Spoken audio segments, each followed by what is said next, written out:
Hey everyone. Today we're going to start a series of videos where we look at, the basics and some guidance on taking your Model 3 to the track. And so the first thing to kind of think about is, you have your Model 3, you're, maybe having some fun with it on the roads and you're like, yeah, I'm interested in kind of getting out on the track, being a little more aggressive with it.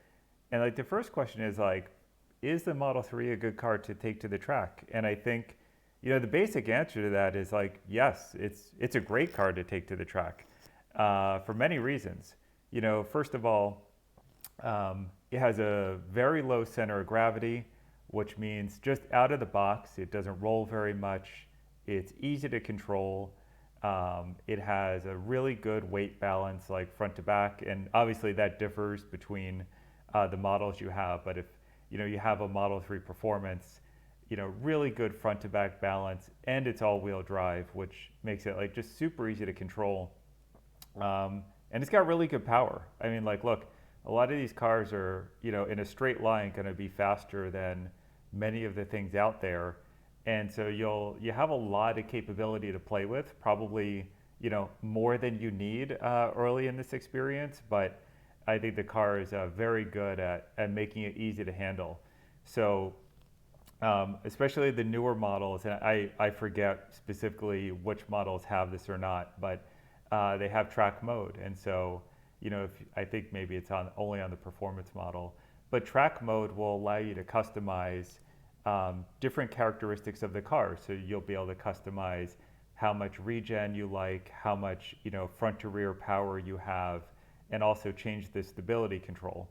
And just out of the box with track mode, it's a very stable, easy to drive car where you're probably not going to get in a ton of trouble unless you're doing something really crazy.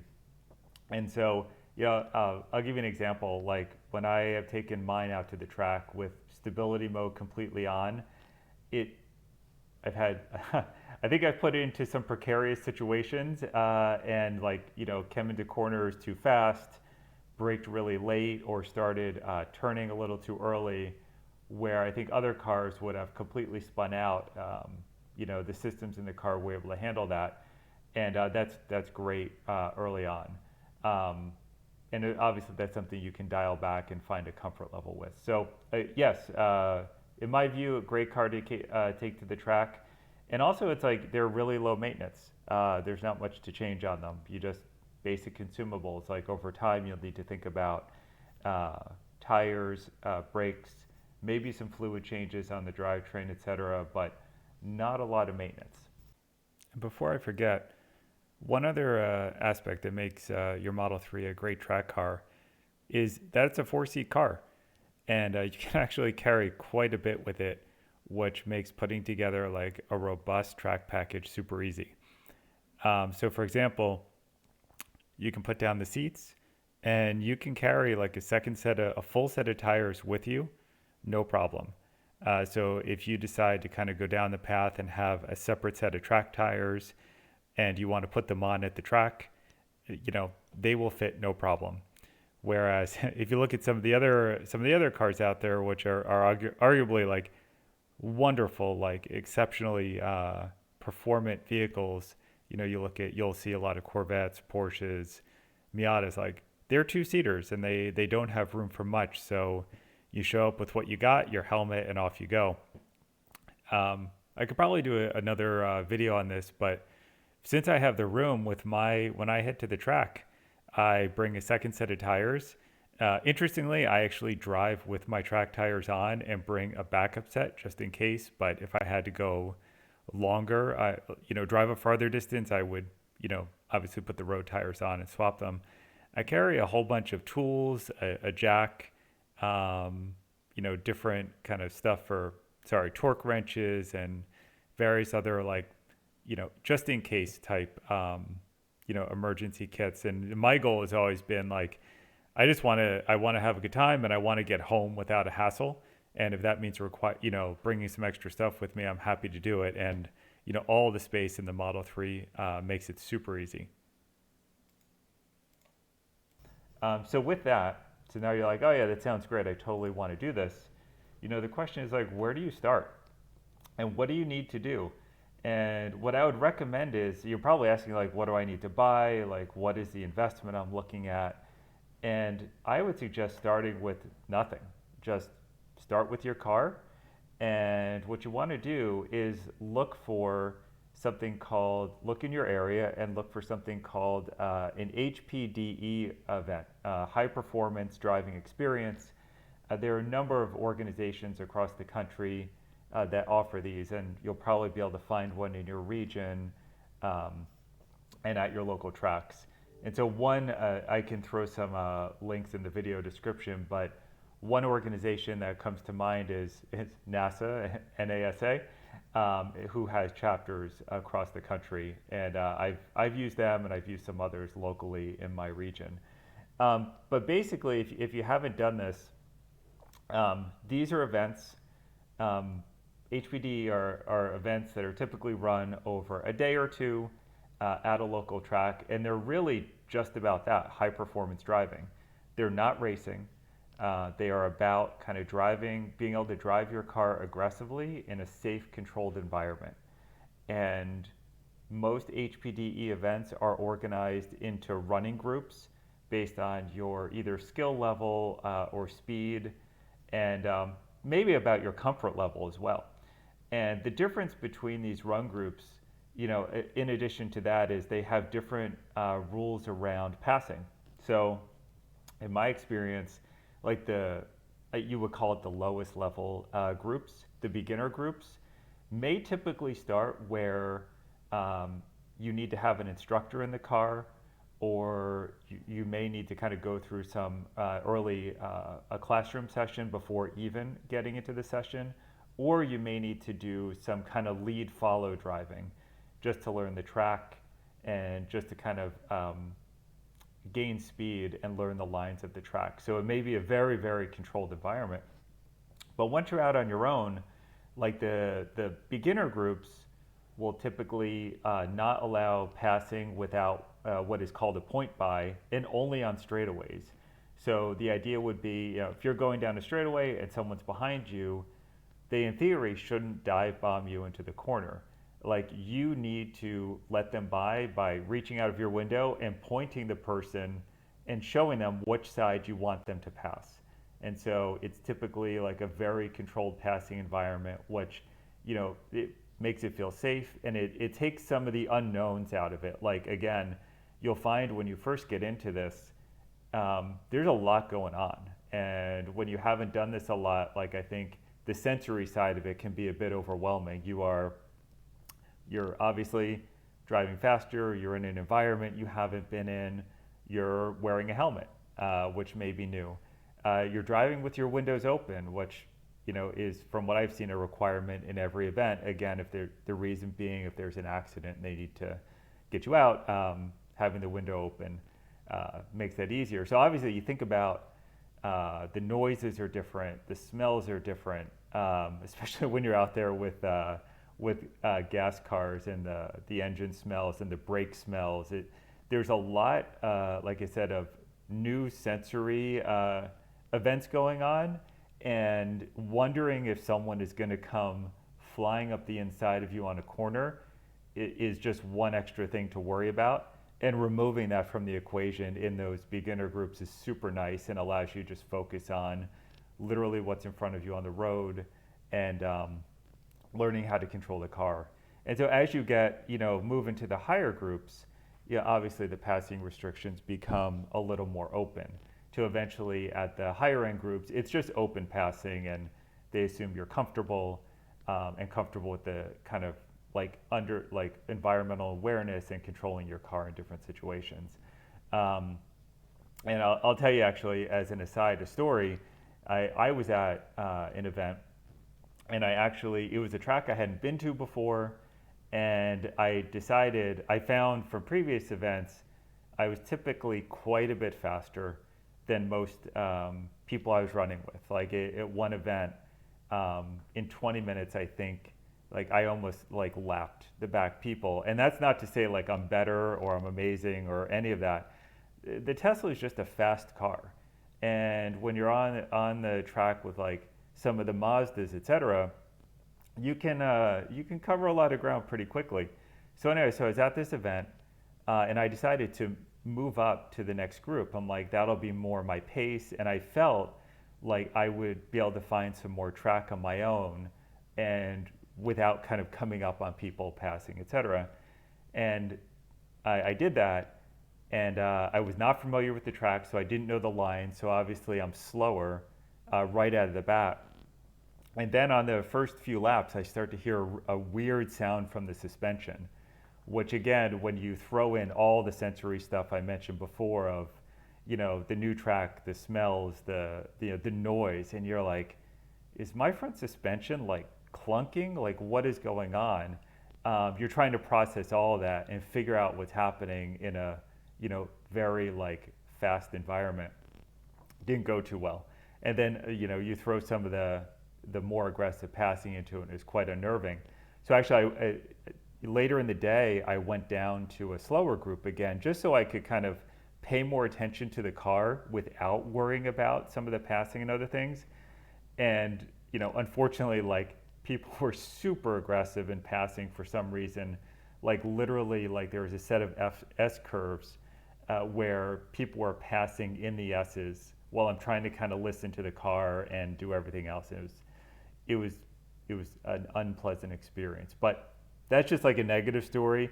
On the whole, my experience with the groups has been very, very good, and people have been super respectful, like to the point where, they will literally just sit there and wait for you to give them the signal to pass. And like everyone's out there to have a good time and be safe and not race. And by and large, it's been an amazing experience. And one other thing I should mention is, so those are the groups. And typically in a day, you'll run a session which is like 20 minutes long, and then it'll be like an hour, hour and a half between that session and the next session. And that gives you plenty of time to, just relax, do things like, check over your car, doing the basic kind of post run, look at your car. You're looking at like, are my tire pressures right? Are my lug nuts still tight? Fun story. I actually, in one track day, I didn't check my lug nuts, almost had a wheel come off at the end of the day, and it was a total, like, it was loose and wobbling. It was a total rookie mistake, like early on when I was doing this. So you kind of develop a checklist of things you do before and after. But, you have an hour, hour and a half to kind of go through that afterward. And so again, you'll have about 4 of those in a day. And it's super fun. So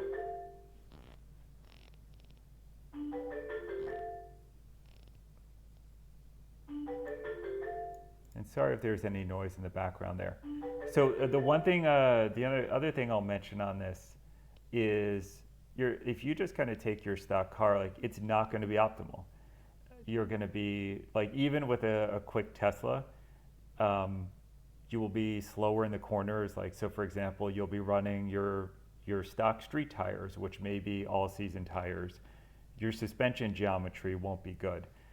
So like you won't have like the optimal camber, stiffness, all those things. But don't worry about it. Like, you are new, you're learning, you're gonna have fun, and enjoy the experience for what it is, and don't try to push the car too much. Just see, like, kind of take the day and be like, understand, like, yeah, I really enjoyed that. This is something I'd like to do more often, or no, it's not for me. And that's kind of, and if it takes a few kind of days of doing that, like to make the decision if you want to go further, like by all means do it. These are relatively inexpensive events. So from what I've seen, like going out for a day would be maybe about $150, give or take, 150 to 200, and that will get you 4 of those sessions. You may need to rent a helmet if you don't own one, but that's really all you need. So a pretty reasonable way to kind of jump into it. And just, again, for my personal story, what I'll tell you is, like, the first time I went, I took the same approach. I didn't have a Model 3. I had an older Model S, and I was like, I'm just going to go and see if this is fun and see if I enjoy it. And I'll tell you that the older Model S, one was, it's big and it's super heavy, very soft suspension, so it's all over in the corners. And in 2 laps, the battery was overheating, it was power limiting, etc. And the brakes are another issue with these cars, which I'll mention again in a minute, which is they're very heavy. And by and large, out of the box, the brakes are not up to snuff for track use. But so the motor's getting hot, the battery's getting hot, the brakes are getting hot, all after about 2 laps. But it was enough of an experience to be like, hey, that was super fun. And then when I traded that in and got a Model 3, I took the Model 3 Performance out. Again, did the same thing. I didn't do anything to it. I just took it out stock. And again, much faster, much more capable car out of the box. But even with that car, I found, the brakes were overheating in a couple laps, which is a little unnerving. It's something you need to keep an eye out on and just make sure you are working within the limits of the car. Put a lot of wear on the tires, especially like the outside of the front tires, because again, you don't have the camber set up right.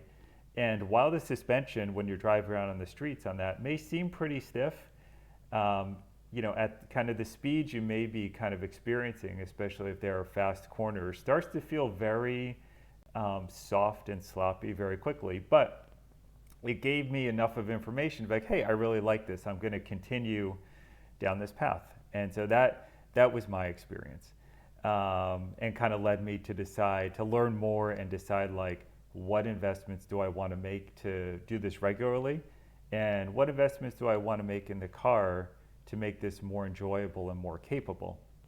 And to me, there's a difference between the investments you'll make to make it more enjoyable and capable and safe. That's another aspect, versus like all the investments you can make to make it like as fast as possible. And there's a difference there. It doesn't take too much to just make it faster and more capable.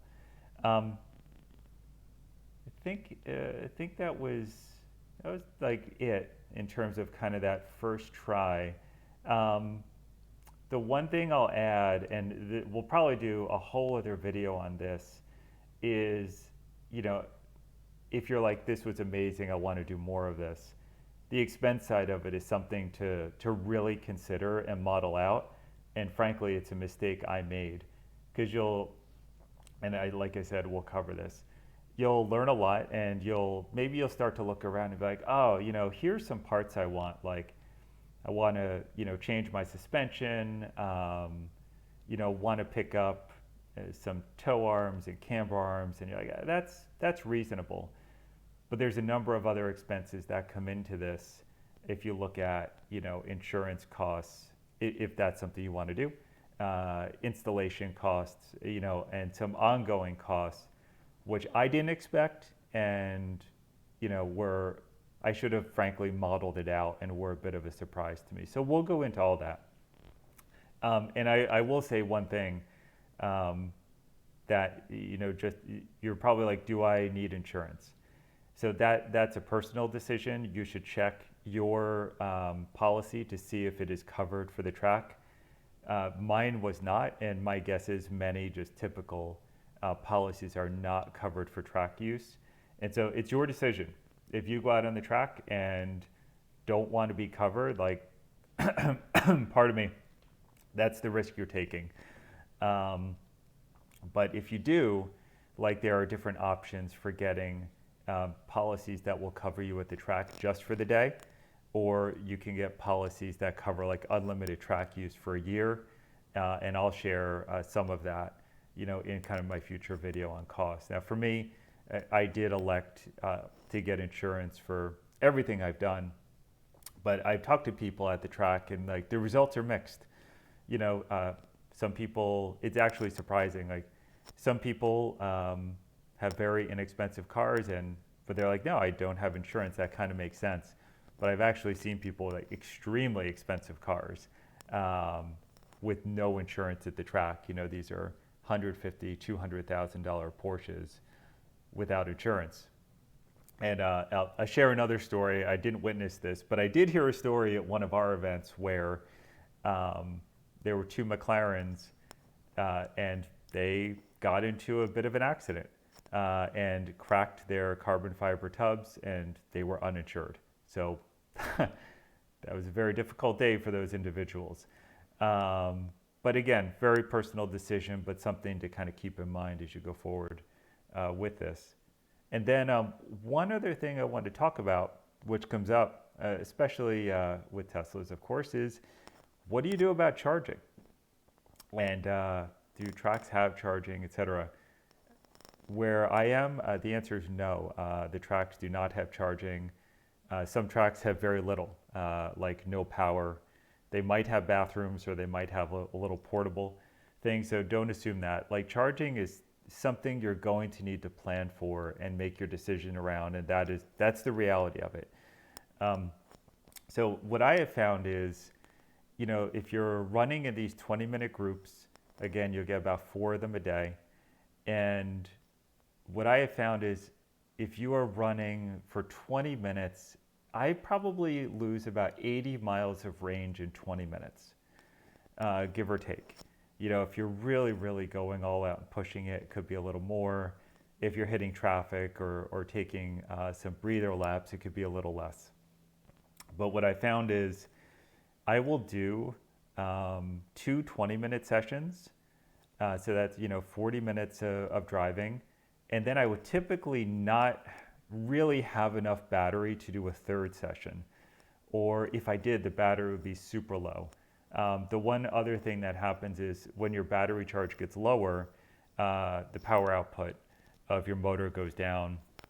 And also, when the charge in the battery is lower, the resistance goes up, and so the heat goes up. So you may be, and just the car performance goes down quite noticeably. It's much less punchy out of the corners, etc. So what I do is typically after 2 sessions, I'll go find a charger, and what I have to do is I would have to skip the third session. Realistically, like, you're not going to get to a charger and back, and be able to kind of make that in an hour.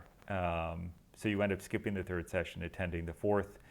The other thing I'll do is I'll just do like the first 2 sessions in the morning and call it a day, and then maybe go back the next day. It's not ideal, and definitely charging does take time. So in my case, a supercharger is about 15 miles from the track I typically go to. So you're looking at like a 15-mile drive. You're going to sit, you're going to charge it up pretty high, 15 miles back. It's going to consume round trip at least an hour to get that done.